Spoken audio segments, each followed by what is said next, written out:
Olá pessoal, tudo bem com vocês? Espero que todos estejam bem.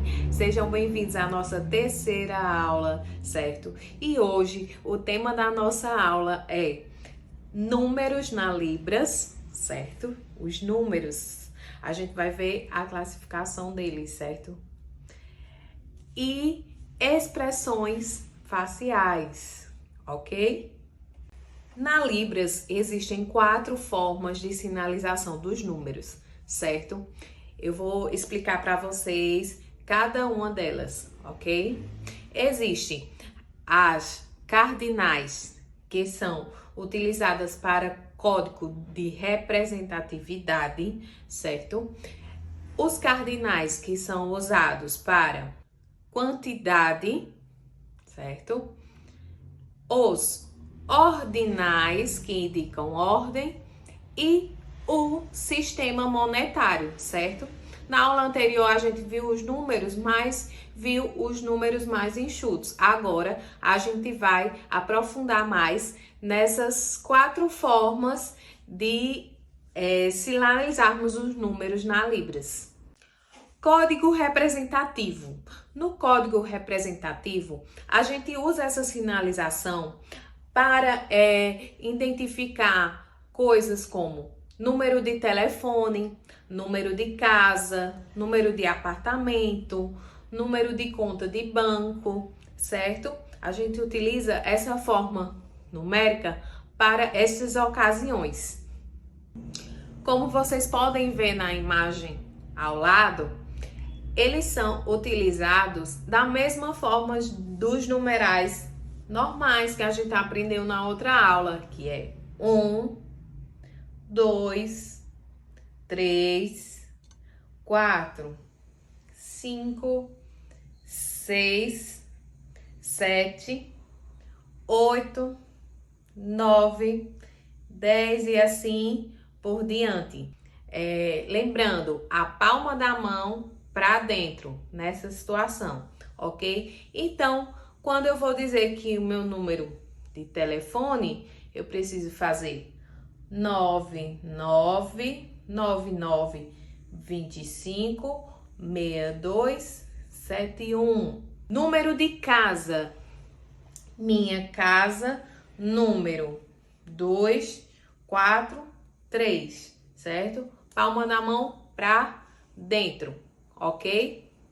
Número de conta no banco, 123456, tá? Mesma forma, entendido? Agora, na forma de quantidade, se eu quero dizer hoje eu comi 4 maçãs, certo? A gente vai utilizar outra forma de numeral. Como é essa forma? Vocês vão utilizar a palma da mão para frente e do número 1 até o número 4, a gente tem esta configuração de mão. Do 5 em diante, é a mesma configuração dos outros cardinais, certo? Então, como ficaria? 1, 2, 3, 4, até aí, palma da mão para frente.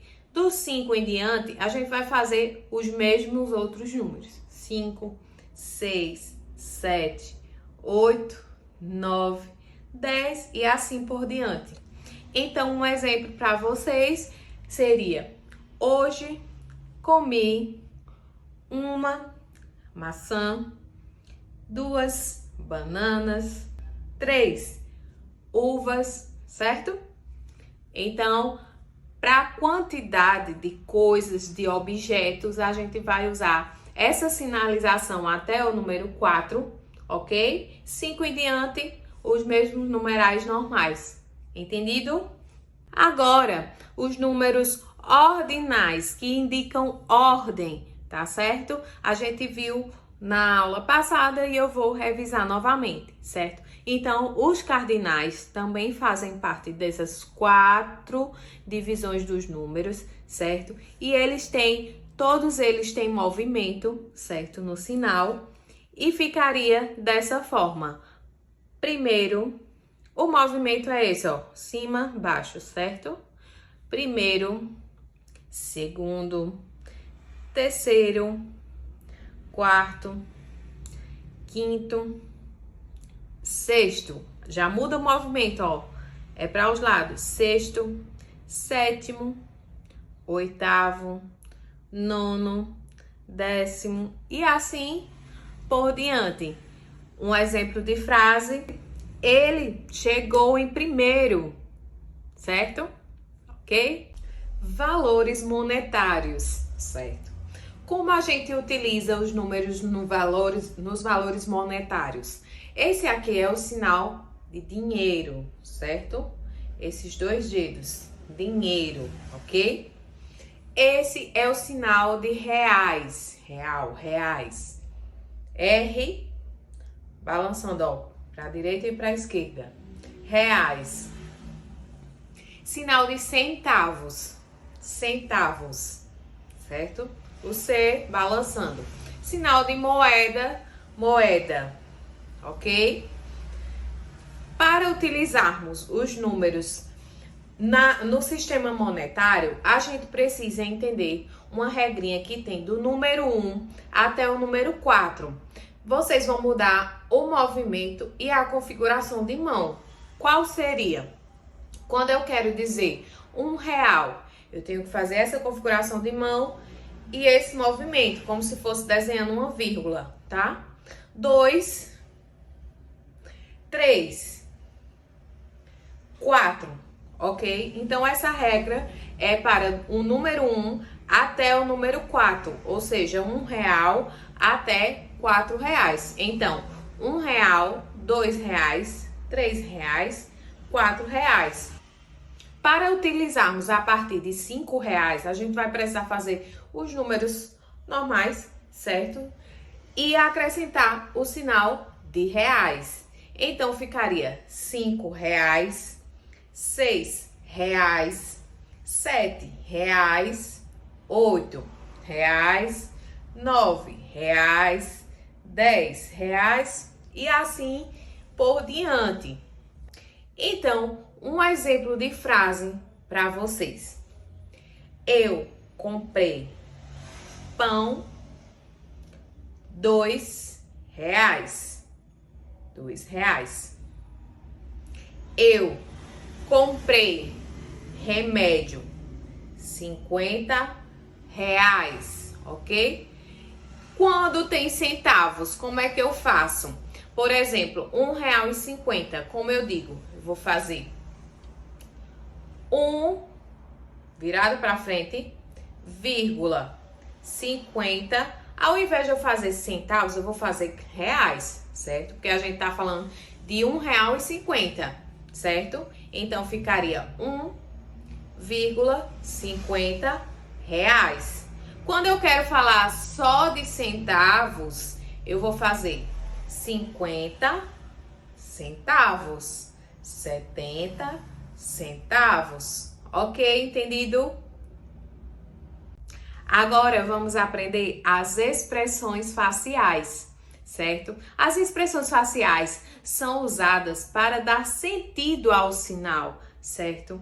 E existem alguns sinais que mudam completamente o sentido dependendo da expressão facial, somente, certo? Então eu quero que vocês prestem bastante atenção.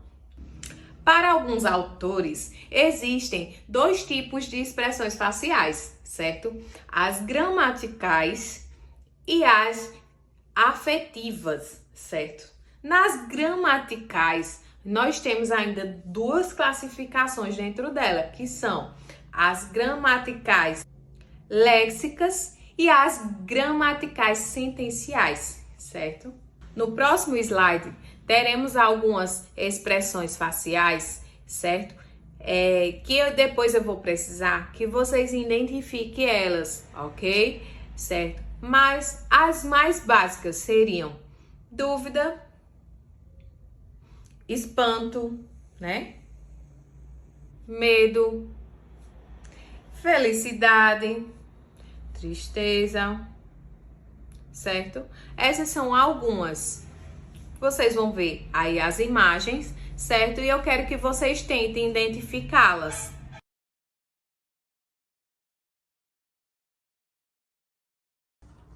Nas expressões faciais gramaticais, na primeira classificação dela, que são as lexicais, certo? Temos o seguinte: nos adjetivos, ela vai depender da intensidade desse adjetivo. Por exemplo, que grau esse adjetivo tem? Por exemplo, na foto, vocês estão vendo bonito, certo? Vou fazer para vocês como usamos aqui, certo? Quando eu digo uma pessoa que ela é bonita, bonita. Quando eu digo que ela é muito bonita, eu vou ter que mudar um pouco a expressão facial e dar intensidade a esse sinal. Por exemplo, muito bonita, certo? Quando eu digo que a pessoa é linda, maravilhosa, muito, muito, muito mais que bonita, eu vou também intensificar essa expressão facial. Então, eu vou fazer muito bonita, certo? Essas são as formas de intensidade. Ou seja, nas expressões faciais gramaticais, lexicais, vocês vão... O que vai depender é o grau do adjetivo, certo? Por exemplo, feio. Feio. Muito feio. Horroroso. Certo? Então, vai mudar a intensidade. Nas expressões faciais sentenciais, vai depender de quê? Da sentença. Ou seja, que tipo de frase que vocês estão utilizando, certo? Pode ser frases afirmativas, frases interrogativas, frases negativas ou frases exclamativas. Então, interrogativa, afirmativa, negativa ou exclamativas. Nas frases interrogativas, vou dar alguns exemplos para vocês. Por exemplo, como, sinal de como. A expressão, ó, como, certo? Expressão de interrogação, de dúvida, ok? Onde, sinal de onde. Onde? Minha expressão facial também de dúvida. Onde? Querer. Quando eu tô perguntando, você quer? Então, expressão facial também. Sinal de querer.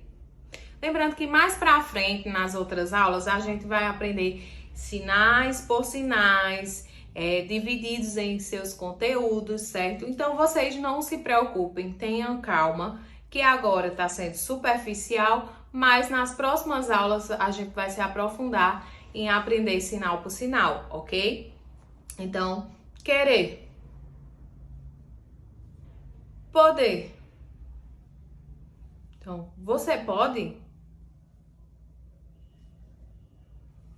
Por quê? Eu digo, por quê? Certo? Esses foram exemplos nas frases interrogativas. Nas frases exclamativas, a gente vai utilizar a expressão de, a maioria das vezes, de espanto, né? Vai depender do contexto da frase, ok? Então, a expressão de, quando eu digo que medo, né? Que medo, é uma frase exclamativa. Então, a expressão de susto, certo? Vai depender, como eu disse, da frase que vocês estão utilizando. E nessa atividade de hoje, eu preciso que vocês respondam essas 4 perguntinhas, tá bem? Em libras para mim, rapidamente, ok? Só responder as perguntas. Vocês vão fazer o vídeo só com as respostas, ok? Por exemplo, suponham que vocês morem em um apartamento. A primeira pergunta: Em qual andar do apartamento que vocês moram? Vocês vão dizer sempre primeiro, segundo, terceiro. Vão utilizar os números o quê? Ordinais. Na segunda pergunta, qual o número do apartamento de vocês? Então, vocês vão usar os cardinais de representatividade, que serão o quê? A mesma configuração de mão dos números normais. Palma da mão para dentro. Por exemplo, eu moro no apartamento 243. Vocês vão só me responder no vídeo o número apenas, certo? Então, vocês vão fazer ou o número do apartamento que vocês criarem aí, ou o número da casa de vocês mesmo. Na terceira pergunta, vocês vão responder quantas pessoas moram com você. Então, vai utilizar os cardinais de quantidade. Lembrando que até 4, a palma da mão virada para frente, certo? Se mora você e sua mãe, então você vai dizer 2, certo? Só vai responder com o número, ok? A última pergunta, a quarta pergunta, é de valor monetário. Então, vocês lembram da situação do valor monetário? Então, se é 50 reais, vocês vão fazer 50 reais. 200 reais, 200 reais, ok? R$1, lembra da regrinha até o número 4, ok? Então, eu espero o vídeo de vocês, espero a devolutiva de vocês, certo? Qualquer dúvida, pode me perguntar, certo? Estou à disposição de vocês. Aguardo vocês lá no grupo. Só precisa fazer isso. Responder com os números, ok? Um abraço. Até a próxima aula. Bom, pessoal, esse foi o nosso conteúdo da aula de hoje. Espero que vocês tenham gostado, certo? Aproveitem, estudem e principalmente me mandem as devolutivas, certo? Estou sentindo falta de algumas pessoas me enviarem a devolutiva, mas vou ficar aguardando, certo? Vocês ainda têm até o final do curso para me entregar, ok? Lembrando que a prática, essas práticas que eu coloco para vocês ao final de cada aula, é o que vai ajudar vocês a compreender melhor a Libras e também vai ajudar na memorização, certo? Quanto mais vocês praticam, mais vocês memorizam melhor. Então, vocês precisam me enviar a devolutiva de atividades, certo? Os vídeos, ok?